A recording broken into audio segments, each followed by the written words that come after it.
ওসমান হাদি, শহীদ ওসমান হাদি, উনি অবশ্যই একজন রত্ন। উনি আমার বিশ্ববিদ্যালয়ের স্টুডেন্ট। আমি অবশ্যই সেটার বিচার চাই। ব্যক্তিগত তো পরিচয় নেই, সামাজিক যোগাযোগ মাধ্যমে যতটুকু জানার আছে, আমি যতটুকু দেখেছি, যে আমার মনে হচ্ছে কি উনি একজন অলরাউন্ডার মানুষ। কেন বলি যে উনি রাজনৈতিক বক্তব্য দিচ্ছেন এবং উনি কিন্তু মানে টিকটক নিয়ে মজাও করছেন। হ্যাঁ, তো তার মানে হচ্ছে তার মনটা কতটা শিশু সুলভ এবং কতটা কোমল। বিকজ একটা কোমল মনকে কিন্তু আমরা নানা রকম শেপ দিতে পারি। এবং সবচেয়ে বড় কথা হলো যে উনি আমার বিশ্ববিদ্যালয়ের স্টুডেন্ট।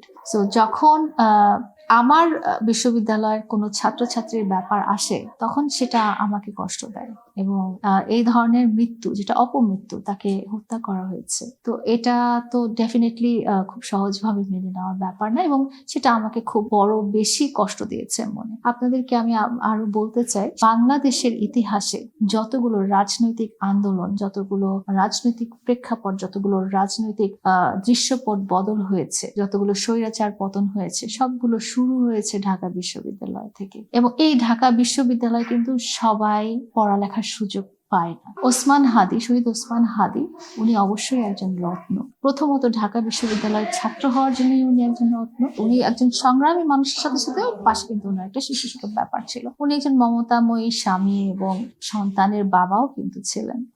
তো সব মিলিয়ে অবশ্যই আমাকে খুব কষ্ট দেয়। ঢাকা বিশ্ববিদ্যালয় যেহেতু আমার নিজস্ব ক্যাম্পাস, সেহেতু আমি ওখানে ঘটে যাওয়া যে কোনো রক্তপাতই আমাকে খুব মর্মাহত করে। আমি অবশ্যই সেটার বিচার চাই। যেই ব্যক্তিটা দেশের জন্য লড়ে গিয়ে তার সাথে এরকম হত্যাকাণ্ড ঘটানো হয়েছে, তার বিচার তো সারা দেশবাসীর সাথে আমিও যাব, অবশ্যই যাব।